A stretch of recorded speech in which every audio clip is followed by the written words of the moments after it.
cùng đến với chương trình Yêu là cưới.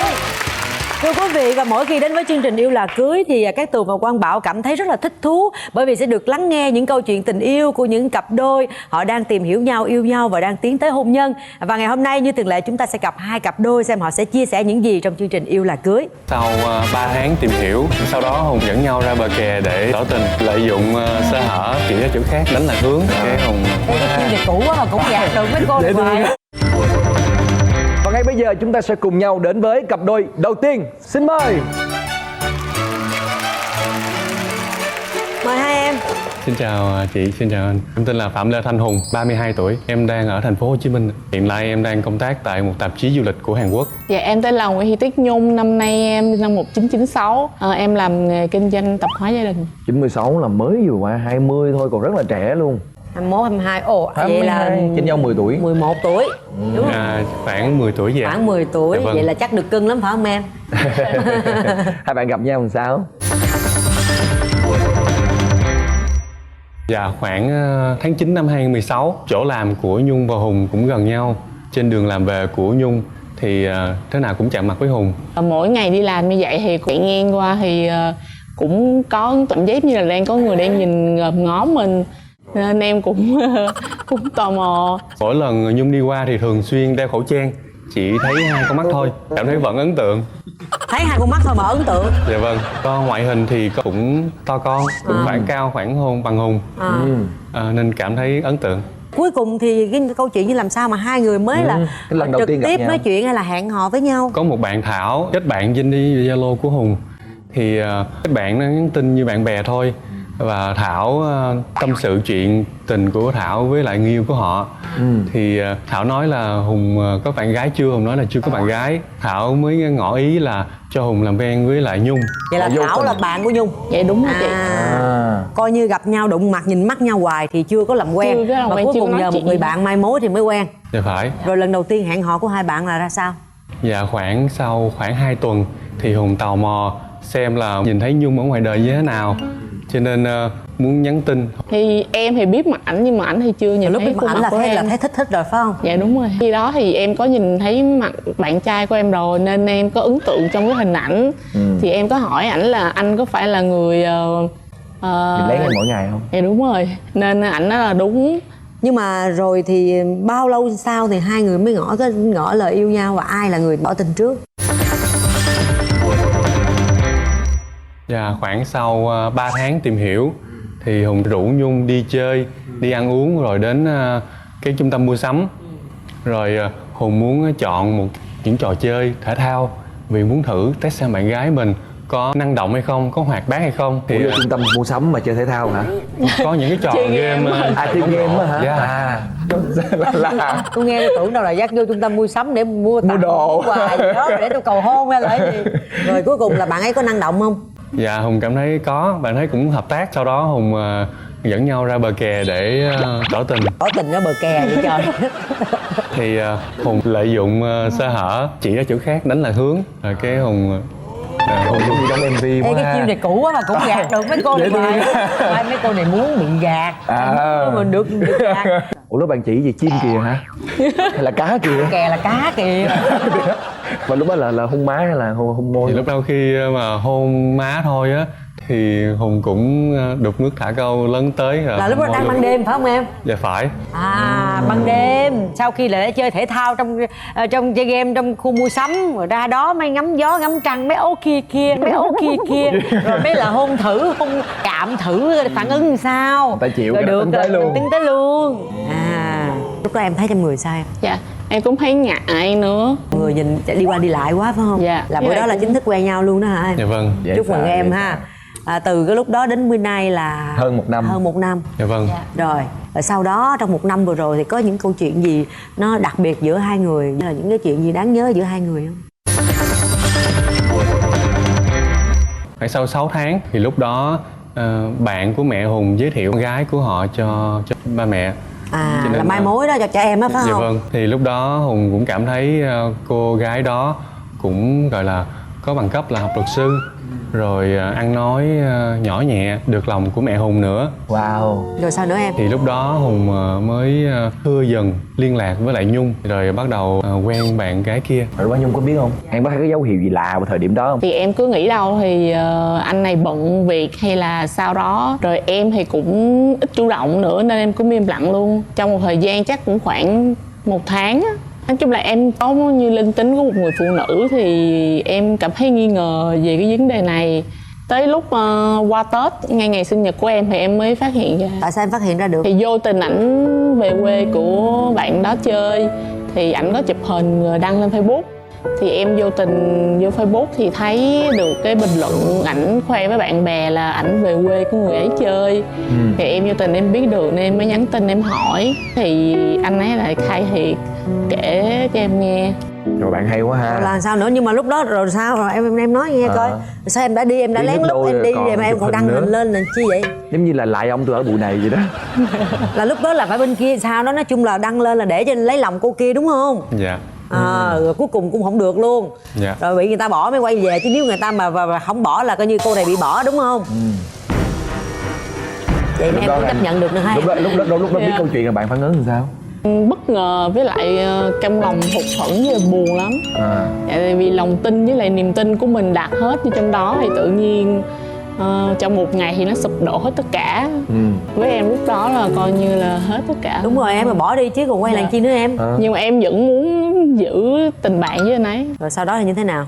Thì Hùng đã bị bạn kia bỏ rồi thì Nhung có nhã ý là xoa dịu giúp Hùng nối lại với lại bạn kia. Trời tốt quá vậy em. Giúp người ta nữa hả? Rồi sao? Tại vì em thấy ảnh thương bạn đó thật lòng với lại người này nọ nên em có Ủa rồi sao cuối cùng hai người tự nhiên dính lại với nhau kỳ vậy? Dạ. Thì cũng Thì, do duyên. Và cuối cùng bạn kia vẫn một mực từ chối. Cho nên Hùng cảm thấy buồn và tìm lại với Nhung tâm sự. Hùng cảm thấy Nhung rất là cao thượng, cho nên Hùng cảm thấy đây mới là người thực sự của mình. Và Hùng cố gắng giữ lại Nhung. Giữ lại cũng thấy nắm tay gì nãy giờ hết trơn, kiểu mấy nó buông lơi nhau vậy đó. Giữ gì kỳ vậy? Rồi sao nữa? Rồi giờ 31 rồi rủ như đang quen rồi gặp cô nào nữa rồi vậy làm má làm mai cô khác nữa đi nữa bỏ người ta nữa hả? Dạ không đâu ạ. Chắc không? Dạ chắc ạ. Sau một thời gian thì Hùng thấy đã đến lúc rồi nên Hùng đã đưa Nhung về với gia đình của Hùng. Thì đều được đón nhận, hưởng ứng. Còn gia đình của Nhung? Thì ba mẹ hai bên cũng đồng ý, cũng thích Hùng lễ phép. Tháng 5 âm lịch sẽ tổ chức đám cưới. Em thấy là Nhung có những cái tật xấu nào em cần Nhung thay đổi không? Nhung tự suy diễn ra những cái điều mà người khác nghĩ mà không hỏi người khác nghĩ gì. Thì Hùng muốn Nhung cải thiện những điểm đó để mà hòa hợp hơn với giữa hai đứa và hai gia đình. Rồi bên đây em nói tật xấu của ảnh gì nghe coi. Tật xấu của ảnh thì em lại không thích ảnh, cái cách ảnh nhu nhược, nóng tính, với lại chưa có đưa ra được cái ý kiến riêng của mình. Không có chính kiến. Dạ đúng rồi. Như là do mẹ quản từ nhỏ nên bây giờ ảnh cũng đang trong tình trạng như vậy nên em không thích. Không thích ảnh ở điểm đó. Em có nói với ảnh không? Dạ có. Em có chia sẻ, em nói thì ảnh cũng nói là ảnh sẽ cố gắng thay đổi rồi trưởng thành hơn rồi. Lúc mà quen bạn này thì ý kiến mẹ sao? Mẹ có đang dặn dò cái gì em nữa không? Dạ mẹ thì chỉ đang băn khoăn là lo cái tuổi của em. Thậm chí năm sau vẫn chưa có được tốt lắm. Phải hết năm sau mới là tốt nhất. Ý mẹ là chưa, cái năm 2018 là chưa tốt để đám cưới đúng không? Dạ vâng. Cuối cùng là ai là người quyết cái đám cưới đó nếu như mẹ chưa muốn? Hùng cũng muốn linh động với lại Nhung và gia đình của Nhung xem được như thế nào. Bà giờ đã quyết chưa? Quyết 2018 cưới chưa? Dạ quyết ạ. Là dám cãi lời mẹ luôn. Thật ra lại vậy, thật ra thì cái chuyện mà ví dụ như con cái mình nghe lời cha mẹ mình là cũng đúng thôi. Đương nhiên rồi, ba mẹ mình nuôi mình thì khôn lớn trưởng thành thì mình nghe lời cũng đúng. Tuy nhiên khi mà mình đã trưởng thành rồi, với là chị nghĩ em cũng đã 30, 32 tuổi rồi, thì đôi lúc trong công việc hay là ở trong cuộc sống cũng vậy, đôi lúc mình cũng phải đưa ra những cái chính kiến của mình, giống như là Nhung nói vậy đó.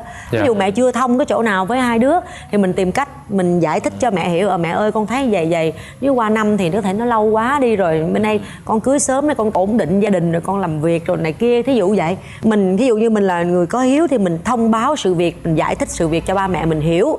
được cái quyết định của mình để ba mẹ mình thông cảm, ba mẹ mình vui lòng. Đó mới là bản lĩnh. Người bạn với lại mẹ chồng có hợp không hiện giờ?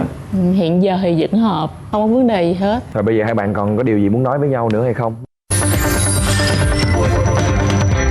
Thì em cũng chỉ mong là dù sau này có khó khăn hay gì thì mình cũng không có bỏ nhau. Rồi chính thật dễ thương ngắn gọn. Muốn nói gì bây giờ mình đúng không? Cảm ơn chị Cát Tường. Em cũng có điều muốn nói. Anh biết là chúng ta có những điều thiếu sót và có những cái điều chưa hài lòng về nhau, nhưng mà vì em và vì tương lai chúng ta, anh sẽ cố gắng để làm chỗ dựa vững chắc của em. Và Wow. đồng ý giải cho anh em.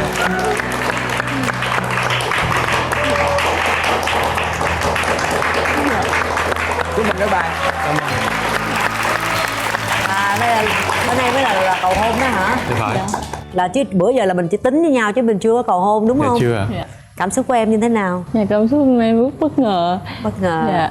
Tại vì anh nói anh có bất ngờ cho em, nhưng mà em không nghĩ là anh sẽ cầu hôn em tại đây. Ủa có bất ngờ mà nói trước luôn hả? Dạ, mà không biết bất ngờ.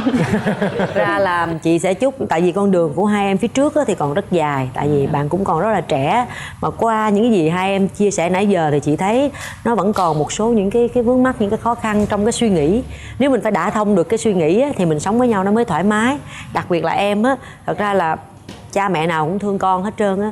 Nếu như mà em về làm dâu rồi em thương mẹ của bạn trai giống như mẹ mình, thì em thấy trong nhà mình coi như con gái mình sẽ không có cái gì xét nét, mình sẽ thấy thoải mái.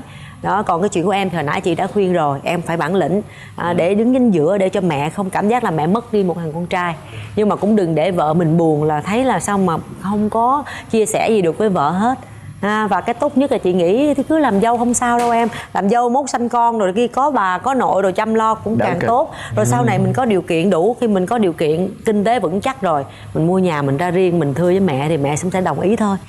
Chúc hai em có một cái chặng đường dài phía trước, rất là nhiều cái điều tốt đẹp sẽ đến với hai em. Chúc hai em sẽ sớm đến với nhau một cái đám cưới thật đẹp, rồi một gia đình hạnh phúc với những đứa con. Rồi, chúc mừng hai bạn. Cảm ơn chị Cát Tường.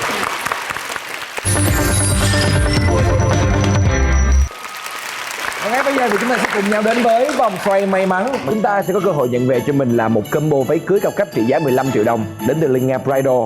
Chúng tôi còn có một bộ thịt cưới trọn gói 5 triệu đồng đến từ The Symbol. Chúng tôi cũng có một cái món quà rất là dễ thương, đó chính là một voucher quà tặng trị giá 2 triệu đồng đến từ Mom and Baby Casting. Một thẻ xem phim đến từ Cinebox trị giá 1 triệu đồng. Và bên cạnh đó là 4 bình sữa dễ thương của chương trình. Mời hai bạn.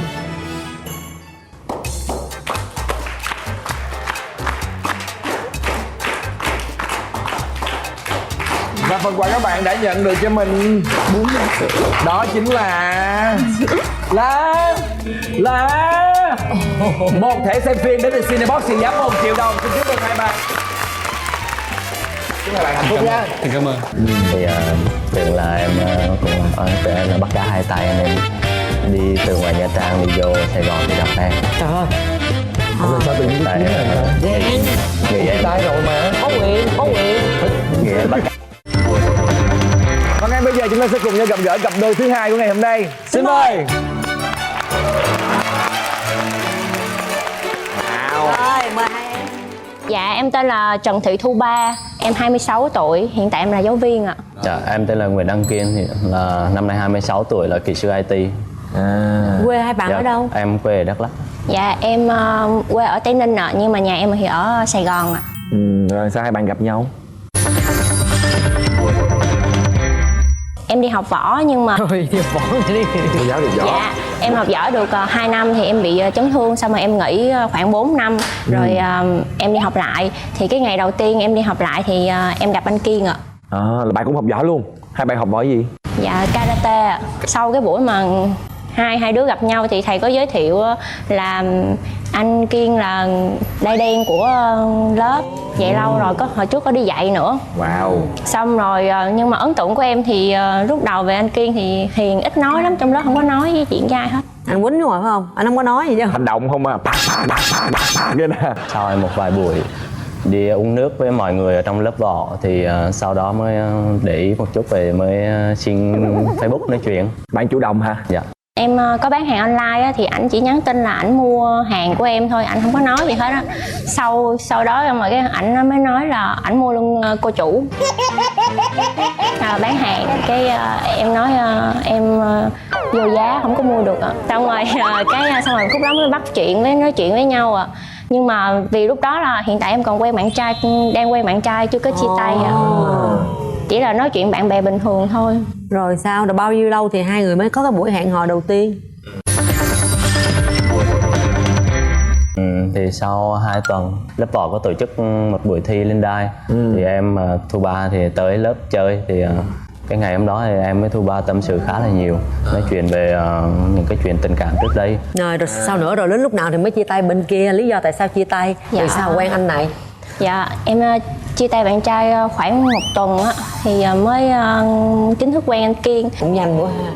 Không, Giống như là vậy là chắc là tại vì cũng có anh Kiên xuất hiện. Không có hả? Mới đủ cái quyết tâm chia tay cái anh kia. động lực lắm. Lúc mà chia tay á là do cái người bên kia không chịu cưới ạ. Quen nhau 4 năm thì em có hỏi chuyện là cưới hay không, thì người đó nói là để về hỏi lại gia đình. Người trong gia đình thì có hối cưới rồi nhưng mà bạn trai em cũng chưa cưới. Rồi sau em có hỏi một lần nữa là bây giờ anh có muốn cưới hay không, anh mới nói là nữa muốn nữa không. Nếu muốn nữa không? Coi như Dạ. không có chắc chắn. Dạ đúng Cho rồi. nên bạn là người quyết định chia tay hả? Dạ đúng rồi. Rồi nhân duyên nào sao mà quen qua tới anh Kiên? Khi gặp hai đứa nói chuyện thì đồng cảm với nhau về mặt tình cảm, thì bắt đầu mới làm quen, này bắt đầu tiến tới tìm hiểu nhau. Coi như là cùng một thời điểm mà là hai trái tim cô đơn tìm thấy nhau. Dạ đúng rồi ạ. Rồi cái lần đầu tiên mà lần nào mà gọi là có hẹn hò mà chính thức? Ngày cả tháng 4, 1 tháng 4 cả hai cùng có sở thích đi phượt á, nên là cái hẹn nhau là đi chơi. Thì lần đó là đi về quê ngoại của em là đi Tây Ninh á, đi núi Bà Đen, mà cái đó cũng giấu gia đình. Ủa tại sao phải giấu? Thì gia đình nhà Thu Ba khá là khó, cho nên là tụi em phải trốn đi. Đây cũng là coi như buổi hẹn hò đầu tiên của hai đứa. Rồi hôm đó có gì ấn tượng xảy ra không? Dạ lên đó thì cảm thấy giống như là chim được sổ lòng á chị, nên là rất là vui chị. Nắm tay rồi cái chỗ mà vắng vắng á, thì Em lén hôn. Em chủ động lén hôn hả? Rồi cổ chịu luôn? Chịu chắc. Chịu chắc luôn? Dạ. Chứ không có một cái lời tỏ tình chính thức nào dạ hết hả? đúng rồi ạ. Anh Kiên thì mới chỉ chia tay bạn gái có 3 tuần thôi, còn em mới có 1 tuần à, nên là mới nếu mà bây giờ để hình lên hay là công bố cho mọi người biết thì mọi người rất là sốc, bất ngờ. Anh Kiên chỉ có chụp hình cái tay của em thôi, rồi xong rồi post lên Facebook là nắm tay anh đi khắp thế gian. Rồi sao nữa? Có gì xảy ra không? Sau khi em up hình lên Facebook thì bạn gái của em thì có vào Facebook của em xem. Thì tưởng là em tưởng em là bắt cá hai tay nên đi từ ngoài Nha Trang đi vô Sài Gòn để gặp em. Trời ơi, bạn gái tôi người Nha Trang vô mà chia chia tay tay rồi. hả? Dạ. Chắc Thì chưa? Chia tay chắc chưa? rồi. Ủa là sao tự nhiên cái Tại, kiếm là sao? Ghen. Người Chia em tay rồi mà. Có nguyện, có nguyện. người em bắt cá hai tay á. Nguyên kim. Tại vì ảnh ở trọ, cái phòng của ảnh nói chung là nó bị bới tung lên hết luôn. Bạn gái của ảnh vô phòng xong rồi giống như là những cái đồ mà cổ mua cho ảnh á, chén bát thì cổ giục, còn quần áo thì cổ giục đem sọt rác hết. Xong rồi học giỏi vậy á, nhưng mà bị người ta tát 2 cái thì im re. Chứ không lẽ sao? Không lẽ giờ quýnh lại? Không đỡ luôn chị, cổ cho người quay camera quay lại luôn. Trời, Quay lại. có người ở đâu sẵn quay? Dạ có một bạn nữ đi theo quay cảnh đó lại, nhưng mà em biết tất cả mọi chuyện nhưng mà em không nói. Xong rồi hôm sau cổ còn kêu là trả đồ của lại đây hết. Rồi trả chưa? Trả rồi chị. Thì trả đi rồi cho nó xong chứ giờ. Sau đó hai đứa có kế hoạch là đi Đà Lạt, nhưng mà vì ảnh mắc bệnh. Đợt đó em bị bệnh thì cũng không biết nguyên do từ đâu, thì cũng hoang mang này, lo lắng. Bệnh thì gì? Một căn bệnh khó nói chung là ảnh có hỏi rồi nhắn tin ảnh hỏi cho em á là bây giờ em có tin anh không. Cái em nói là có chuyện gì xảy ra, cái ảnh mới nói là bây giờ anh hỏi là em có tin không. Thì tại vì thời gian ngắn nhưng mà những cái gì ảnh tình cảm anh dành cho em á là em cảm nhận đó là sự thật, tại vì ảnh không có cái gì dối trong đó hết, nên em nói thì anh nói để em tin. Thì khi mà biết ra cái bệnh đó thì nó đã nặng rồi. Trong một ngày mà mất đi gần hết 30 mấy triệu. Trời ơi. Mới bắt đầu hai đứa mới chuyển đi bệnh viện khác, thì sau đó mấy tuần thì nó hết bệnh. Là coi như là không sao. Dạ, nếu mà để bệnh nó nặng hơn thì có ảnh hưởng tới tương lai ạ. Là coi như là sau cái biến cố đó thì hai bạn gắn bó với nhau hơn và quyết định là ra mắt gia đình. Dạ đúng rồi. Trước khi mà dắt về á, thì ảnh có cho em xem hình, thì ba ảnh nói cái khuôn mặt của em á, là không có phúc hậu bằng người cũ, tại vì người cũ có đã về nhà ảnh chơi một lần rồi. Coi như là ba mẹ mới nhìn hình thôi. Như là nhìn hình thôi đúng không? Nhưng mà rồi lúc mà về tiếp gặp xúc. trực tiếp thì ba em nhận xét như thế nào? Thì về ba mẹ thấy nói là Thu Ba hiền với là thật thà quá. Còn về phía nhà của em thì sao Thu Ba? Nhà của em á, thì ba mẹ em rất là khó. Với vậy cái hình ảnh người cũ á, 4 năm lớn lắm luôn. Thứ nhất á, là công việc của người ta rất là ổn định. Rồi thứ hai nữa là tương lai thì nhìn thấy là nhà của người ta ở thành phố cao to hơn, lớn con trắng trẻo hơn. Rồi địa vị của người ta thì cũng nói chung là ổn hơn của anh Kiên nhiều lắm.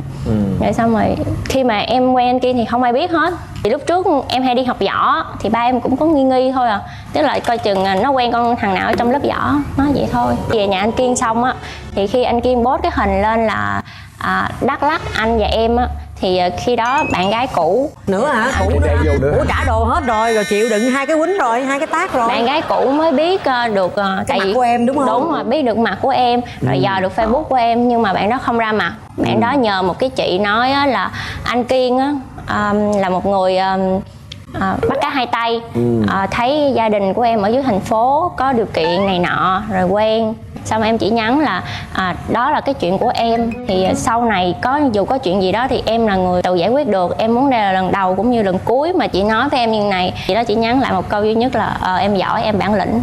Rồi coi như là sau đó là xong. Là xong chưa? Là Không có vấn đề nữa hết. Thì sau khi chuyện đó là kết thúc luôn. Kết thúc luôn rồi ha.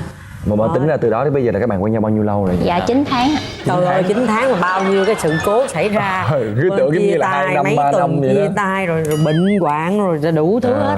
Nhưng bây giờ là đã dẫn về nhà em chưa? Em bị mất điện thoại thì anh Kiên có cơ hội đi vô nhà. Nhưng mà vô tới nhà xong rồi là ba mẹ biết là em đang quen người này. Ba nhìn cái nhìn đầu tiên về cái anh Kiên á, ba nói anh Kiên ác quá, anh Kiên ác quá. Ác quá. Dạ. Bên đây thì nói bên đây không phúc hậu. Bên đây nói bên đây ác quá. Mỗi lần mà ảnh qua nhà có việc gì đưa đồ cho em á, ba em mẹ em lại cảm thấy khó chịu. Nhiều bữa em đi làm á thì ảnh đưa em về, cái ba em mới nói là người đi mà không đưa về tới nhà là không có đàng hoàng. Nên em kêu ảnh vô nhà, thì cái mỗi lần mà ngày này em nghỉ á, thì ảnh cứ vô nhà em ngồi đó nói chuyện. Em cũng có kế hoạch là trong năm 2018, phần giữa năm là cưới. Có nhanh quá không? Hiểu nhau hết chưa? Em và Thu Ba cũng đều trải qua một thời gian về chuyện tình cảm trước đây, cũng đủ hiểu là mình cần những cái gì. Em của ảnh làm bên make up á, em gái thì cũng chuẩn bị cho chị này nọ hết, tức là nhà ảnh là chuẩn bị hết nhưng mà nhà em thì không biết chuyện cưới. Hiện tại tới giờ phút này Dạ, là cũng chưa chưa biết. luôn. Chưa biết luôn. Dạ Trời em gan quá. Vậy sao Thôi dám mình tính? nhờ chương trình này là mình chuyển lời luôn đó em. Trên nhà em là sẵn sàng hết rồi, Mà em hết rồi. hứa hết rồi. Cả xóm đều biết rồi chị. Cả sớm biết rồi. Mà bên đây chưa biết gì hết. Trời ơi. định khi nào và tìm cách như thế nào để em Dạ tụi em định là ba mẹ của ảnh á sẽ đi xuống nhà em để Ở nói nhà chuyện. dặn hỏi. Dạ. Rồi xong rồi sau đó sẽ đến cưới luôn. Ba mẹ em á muốn á là một á là em sẽ ở với ba mẹ, hoặc là có chồng thì sẽ ra riêng nhưng mà phải ở đây ở thành Ở phố, gần. ở gần. Chứ không có nơi riêng. Tại công việc của em chỉ có thể lập nghiệp được ở Sài Gòn. Đúng rồi, IT mà đúng không? Vậy bây giờ từ nay đến cái ngày mà hai em dự tính tới ngày cưới đó thì nó còn những khó khăn gì? Cái rào cản trước mắt là gia đình bên nhà Thu Ba. Cho đó là quan trọng nhất đó. Dạ Đúng rồi. Thì em chưa gọi là chưa chiếm được thiện cảm cho lắm ở. Nói chung á ba thì có cái thiện cảm một chút xíu về anh Kiên rồi, nhưng thì mẹ nói giờ muốn làm gì thì làm đi, mẹ không cản nữa. Dù có cản thì cũng không được. Có nghĩa là không cản nhưng mà cũng không có đồng ý. Bây giờ chưa- muốn cưới chưa thì vui. cưới. Mẹ có nói là nếu mà sướng thì chịu, hưởng, khổ còn chịu. khổ thì chịu ạ. Nhưng mà em nghĩ là em sướng chứ em không khổ. Tại sao em tin Tại tưởng vì như vậy? khi mà em quen 4 năm á, tất cả mọi việc em đều làm một mình. Mà em muốn một người đàn ông của em á là trụ cột trong gia đình chứ không phải là em là người trụ cột. Anh Kiên cầu hôn em vào ngày 24 tháng 12 vừa rồi ạ. Wow. Nhưng mà cái cầu hôn đó nó rất là lãng nhách chứ không phải là lãng mạn.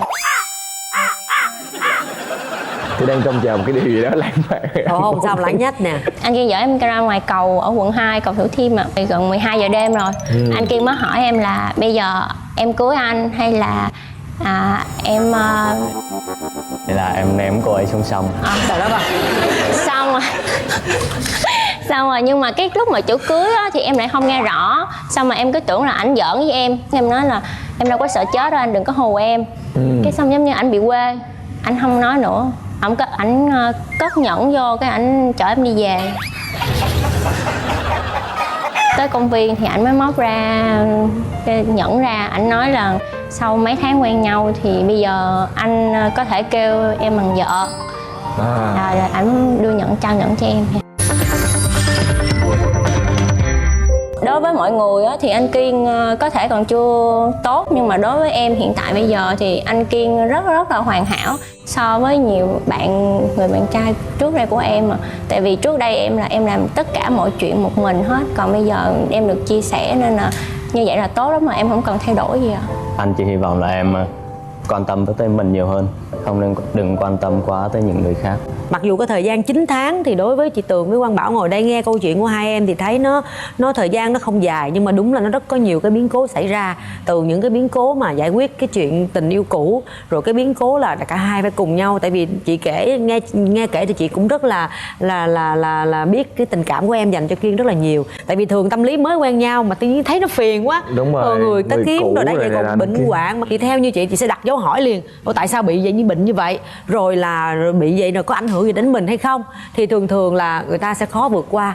Nếu mà yêu nhau mấy năm trời thì được, còn em mới mấy tháng và em vẫn đã như vậy, có nghĩa là em là một người phụ nữ rất là rộng lượng nè, biết hy sinh nè, biết chịu đựng. Tương lai thì còn khó khăn ở cái khoảng là gia đình của em, thì chị cũng chúc hai em là cố gắng sẽ vượt qua được, bằng cách là em phải chứng minh cho gia đình của bạn gái mình thấy rằng là mình đủ bản lĩnh, là một cái bờ vai vững chắc để cho cô ấy có thể dựa vào.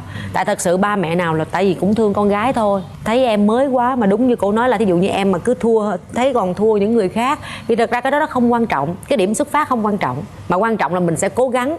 Và cái điểm đích của mình, cái điểm đến của mình là đâu, thì em phải cố gắng là một cái người đàn ông trụ cột trong gia đình, để cho gia đình của bạn gái thấy rằng là có thể tin tưởng giao được cô ấy cho em, thì gia đình bạn gái sẽ chấp nhận thôi. Rồi bây giờ hai bạn còn muốn nói gì với nhau nữa không nè? Dạ có. Dạ tụi em Để từ từ đợi chút em. Để từ từ chúng em. Tôi nói rồi, cái cây này cây thần kỳ mà. Ủa, Có cái nhiều gì thứ vậy? được giấu sau cây này lắm. Ở đâu vậy? Wow.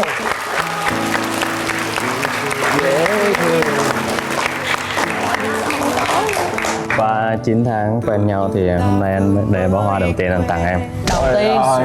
Đầu tiên luôn. Thì đầu tiên anh xin cảm ơn là phải nói lời cảm ơn em luôn tin tưởng, luôn đồng hành với anh trong thời gian 9 tháng vừa qua. Em luôn dành cho anh tình cảm chân thành nhất. Em muốn nói với ba mẹ là lựa chọn của con nghĩ là lần này là sẽ đúng mà, chắc chắn sẽ đúng mà. Vì con cảm nhận tình cảm của anh Kiên dành cho con là một điều rất là chân thành. Và Kiên có muốn nói gì? Cùng thông qua chương trình này thì em cũng xin gửi lời tới ba mẹ của Thu Ba là mặc dù con mới quen Thu Ba được một thời gian, nhưng mà con hứa sau này sẽ chăm sóc Thu Ba thật tốt, không để Thu Ba buồn hay là thất vọng vì lựa chọn của Thu Ba bây giờ. Rồi.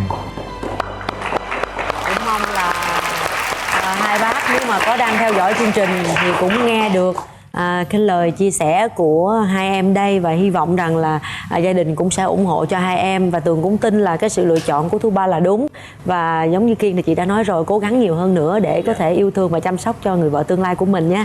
Dạ, em cảm ơn chị. Rồi.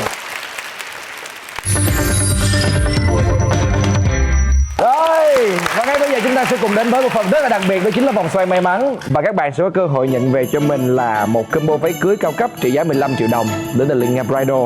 Các bạn cũng có cơ hội nhận về là một bộ thiệp cưới trọn gói trị giá 5 triệu đồng đến từ The Symbol. Ngoài ra chúng tôi còn có một voucher quà tặng trị giá 2 triệu đồng đến từ Mom and Baby Casting, và một thẻ xem phim của Cinebox trị giá 1 triệu đồng. Và chúng tôi còn có 4 bình sữa rất là dễ thương, xinh đẹp. Nhưng nếu mà lỡ mà có trúng bình sữa là phải chịu nha em.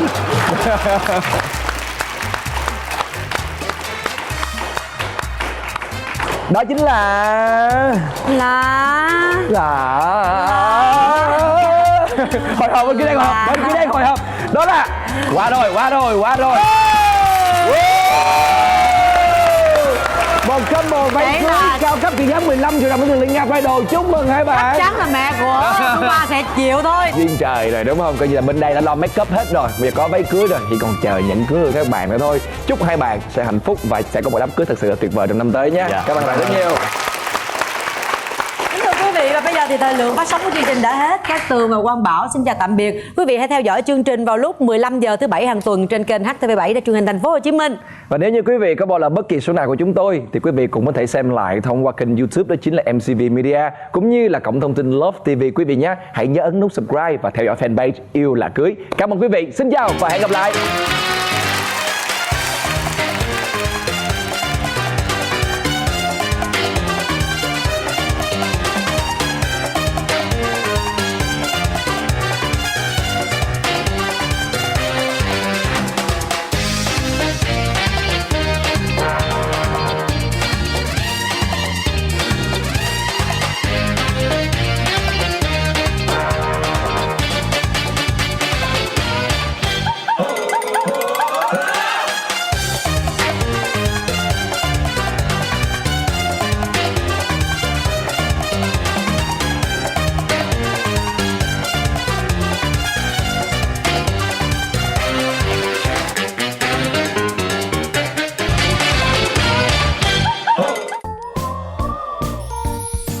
Yêu Là Cưới. Thấy tự nhiên quay qua hôn trộm lên một cái. Đánh rơi nụ hôn đầu sau lưng anh. Nhưng mà hiện tại Đạt chỉ muốn nói với Nhi rằng là mình yêu nhau nha. Hay là mình cứ bất chấp hết yêu nhau đi anh. Hãy đến với Yêu Là Cưới vào lúc 15 giờ thứ Bảy hàng tuần trên HTV7